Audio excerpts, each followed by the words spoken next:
All right, it's my real pleasure to have for the segment 2, Art and Science of Sound, I have for a pre-record in the studio, James Chato. Welcome to the studio, James Chato. Hello, good morning. Anyway, James he's got a degree in sound from Chico State University, and actually maybe you can take it from there and tell our listeners a bit about James Chato.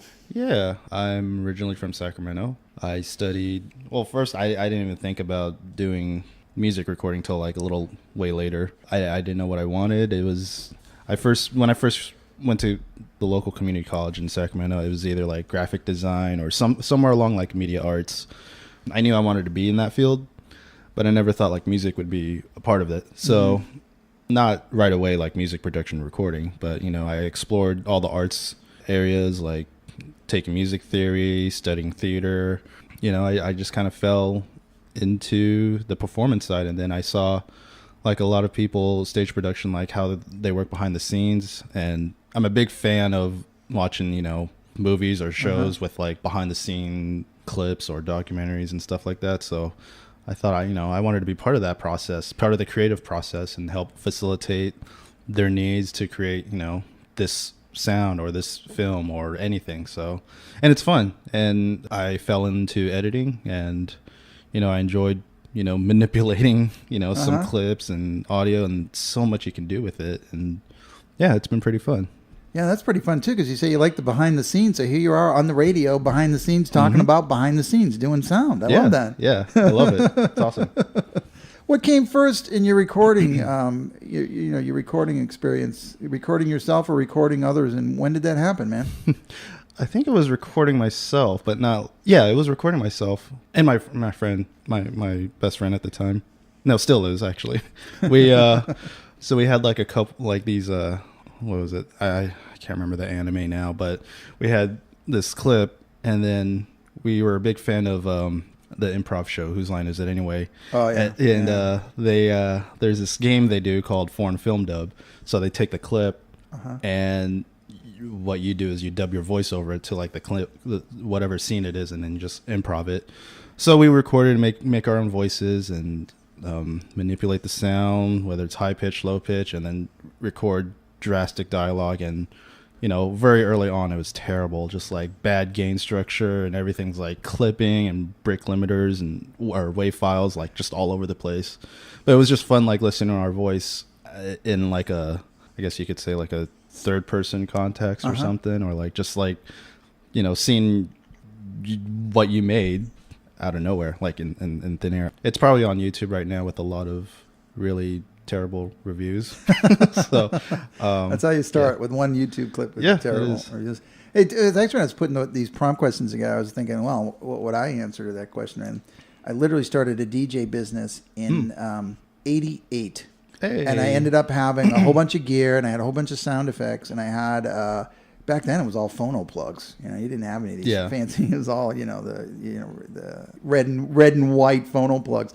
But anyway, short story is I had a Denon cassette deck, and I had my mics, because obviously I'm going to be speaking if I'm DJing. I'm like, let me try to just record something funny. And I spent like an afternoon just with the tape deck, starting, stopping. The tape deck is, you didn't have all the technology you have today. And I put together this kind of, people really liked it. It was kind of a comedy. Nice. Using all the sound effects. So, yeah. It's just a wonderful thing. Sound's a wonderful thing, man. Definitely, yeah. And something about with just the microphone, like once it's in front of you, you're just like, you just have this like little performance side of you that just wants to go in and like, hey, look at me, or something. Yeah, look at me on the radio. Can I clip this thing? Yeah, look at me on the radio. That's like too.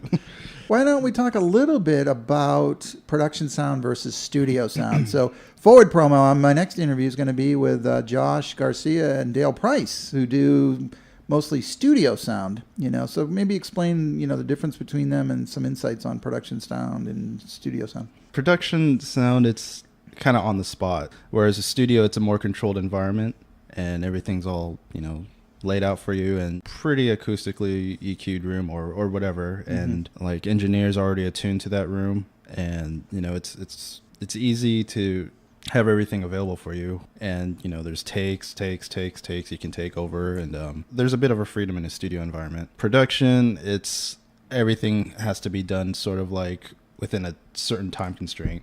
So the best thing you can do is like another reason to have your ears tuned to the environment. And I'm trying to think of the example. The last play I worked with, Justin Voden at the butcher shop, that was a bit challenging because not only are we setting up the sound, but we're helping fix the balance between the music acts and the actors, their voices. So we have to, figure out a timing when things come in, when sound cues come in and out, and a lot of it's just sort of on the fly. It's a little difficult, and at the same time it's fun because there's a stress level that's kind of actually fun for me in a way. So it's a good stress because you're under 3 hours. Can you and a crew of people make this production really good? And if the best result you can get is if everyone, like the audience, if they're tuned to the show and they don't notice anything, I guess you did a good job.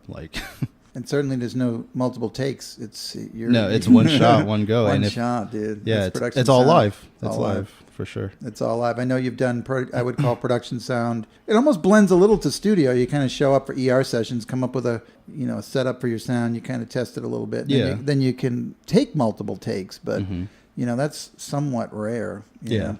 In fact, and I always have to say blessings, because he was killed on the set, but my cousin, Bryce Dion, who has a film degree, and later on he said he wished he had majored in sound because he became a sound guy. Really? He spent years as the sound guy for Cops. Well, I was just going to make the simple analogy that obviously if you're on the set of Cops and you're out there in the field looking at an arrest or something else, you can't just step in there with a clapper and go, wait a minute. Let's do something else. You're not going to stop the robber and hold on, take two. Yeah, take two, take three. And that's where I was going with it. But that's an example, live, one shot. Yeah. Not in a pun intended or anything like that. Yeah, exactly. No pun intended. Let's talk a little bit about techniques to record good sound, starting with microphone placement. Especially with ER sessions, I want to try and approach it with a more natural setting. Mm-hmm. So one is having the mic away from the camera, but also mic selection. So what I look for in microphones, if you're looking at the specs, just like almost a flat EQ response, EQ curve. Different microphones will have different qualities. From what I learned at Chico State, kudos to Keith Sepinen, each microphone is like a paintbrush.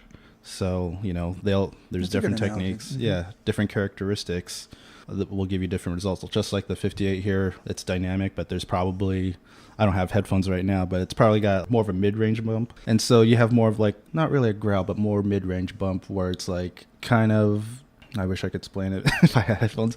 There's more lower end bump to it. It's more of would you call it a signature? I think a lot of people talk about microphone signatures. Everyone's kind of got you've got your own little signature. Every microphone has kind of a signature and how it picks up and how it transfers the sound. Kind of a signature. Mm-hmm. And condensers will they have nice highs that'll come in, more clarity. Yeah, I try and go for condenser microphones if I can. And so I'll stick maybe some overheads if I can. And the less microphones I can use, honestly, the better, because I want to capture, the overall ambient sound, not just the performance, but I'm trying to also keep in mind of the video aspect where you're watching the scene, you're watching a performance in the middle of Lower Bidwell Park, and the trees and everything are beautiful. So not just the performance, but you also have the ambient noises, some light wind that's blowing, or some leaves blowing in the wind. It's the little things that just captures the moment. Right. Just to give some visuals, though, when we talk about a Shure 58, that's what James is on. That's your standard mic with the silver basket that everyone has spoken into. And condensers are a good description of a condenser is a lav mic is a condenser. Mm-hmm. That's a condenser mic. And your description was really good at the frequency you're getting. You really do want that mid, a little bit leaning towards the highs, versus hooking up a Shure 58 to a bass amp. Maybe that'd be a good that use. Probably would be, yeah. Yeah. But both of them get good sound. I mean, the Shure 58's been around forever. Yeah. I mean, there's nothing wrong, absolutely, with any microphones. It's just whatever the engineer or whoever, it's whatever's available at the time, or just if there's a certain sound that someone wants to capture, there's the microphone that's perfect for that occasion.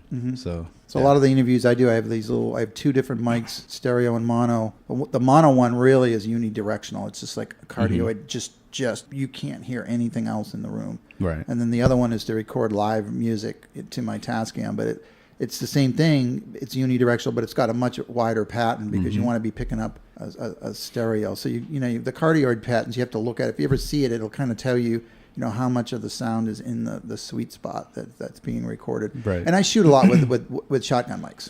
Oh yeah. Yeah, for video like a boom mic. So if you hear the term boom mic, you are nearly always, actually, if you put a mic on a boom, it's a boom mic. Yeah, it's literally directional. So hey, I mean the frame itself. Yeah. It's like, pointed straight forward, just like, like a pointer, I guess you could say. And then wherever it's like straight at, that's where the exact direction where it's capturing, like perfect for film. And if you have it hanging down over like a scene, it'll capture that on the general area. But typically, if you're in a production, on a movie set, they've got boom mics on the booms. Oh, yeah. I mean, that's really the point I wanted to make. And I've used it with good results in the back of, like, Monstros to record a live show. Oh, I've got my Sennheiser ME66. That's kind of a standard run and gun pack, that you work with. Let's talk about maybe kind of, since we talked about a little bit of the technology, once again, we're talking with James Chato, who has a degree in sound from our local Chico State University. Maybe give some tips or some insights for folks that are kind of like going, geez, I wouldn't mind getting into some sound. What would be some recommendations for sound engineers or mixing guys and gals? Check out articles, books, and some video tips too. So even though I have the degree and stuff, I feel like I'm still learning and I still need to know a lot more. Yeah. A lot of it's like review, but check out like video tips, lynda.com, go on AES, check out their Audio Engineering Society is one of the big that's a good one. Audio programs and their club membership, and they have a lot of great resources too. Sound on Sound articles. A lot of it is just like not just mixing techniques, but there's articles from engineers themselves who've worked with in all kinds of fields, with working in the studio, in film, live sound, anything. And so I learn a lot from their stories. Right.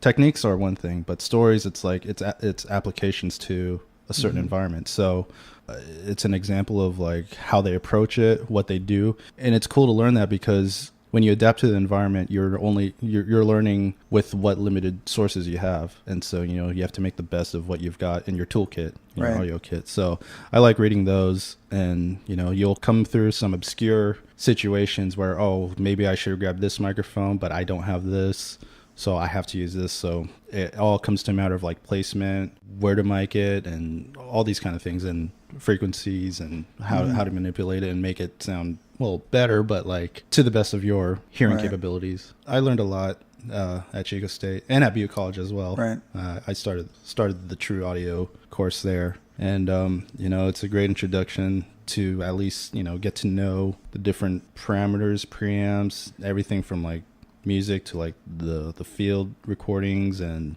all the equipment available. See, I thought it was cool the way Scott went about it, because the biggest thing you need to do is go, whatever kit I'm going to use, what is its pros, what are its cons, where do I need to place the mic, what kind of gain, all these kind of things.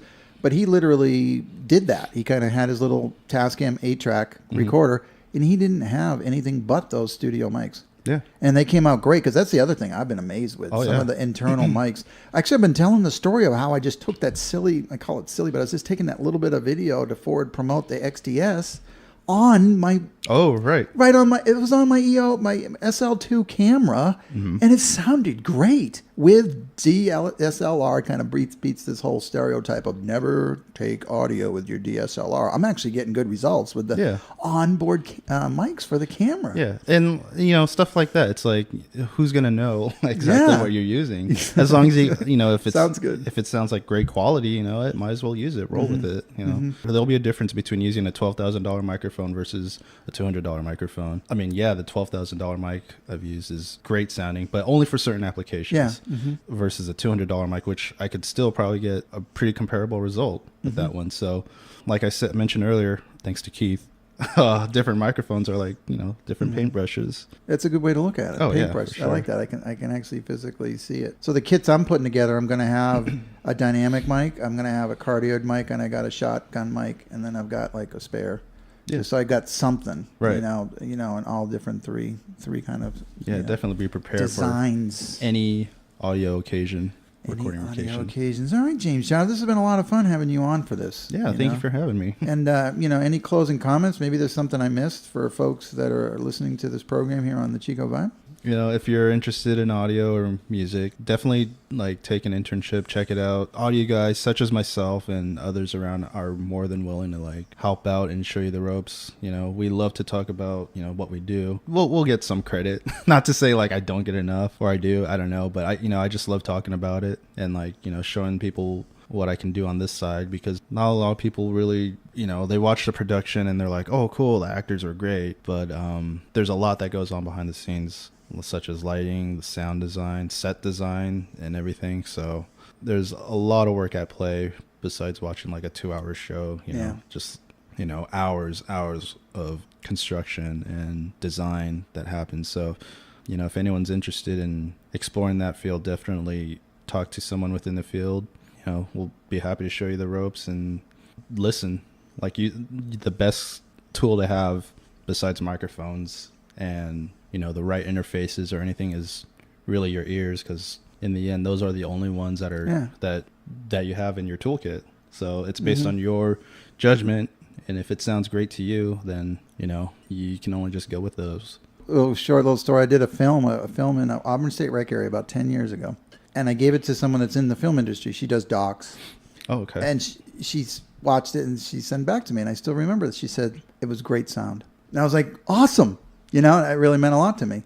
To me, the video, you watch videos, man, you can watch a video that's a little bit shaky and the sound's great, but you can't go the other way, man. Yeah. You know, you need good audio no matter what you do. And for that film, I just did cardio and, you know, lavalier mics and a shotgun. Just, I guess the thing is, get out there and record yourself. For sure. And if you want to learn on the job, man, the radio is a good place to learn about sound too. Definitely. You know? All audio, broadcast, everything. So, you know, keep it simple. Don't think too much. That's the thing too in audio. So like, you know, you're learning different frequency bands, or like how this compressor works with this preamp.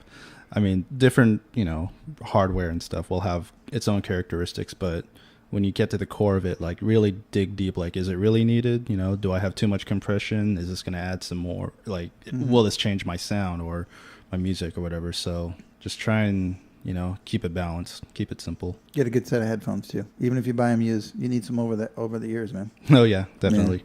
All right. Before we break from our wonderful conversation here, James, why don't you tell folks on how they could get in touch with you about the work that you do, or maybe ask you some questions? You know, I don't have a website yet, but always message me. I'll be on Facebook. Just type in James Chato, Chato.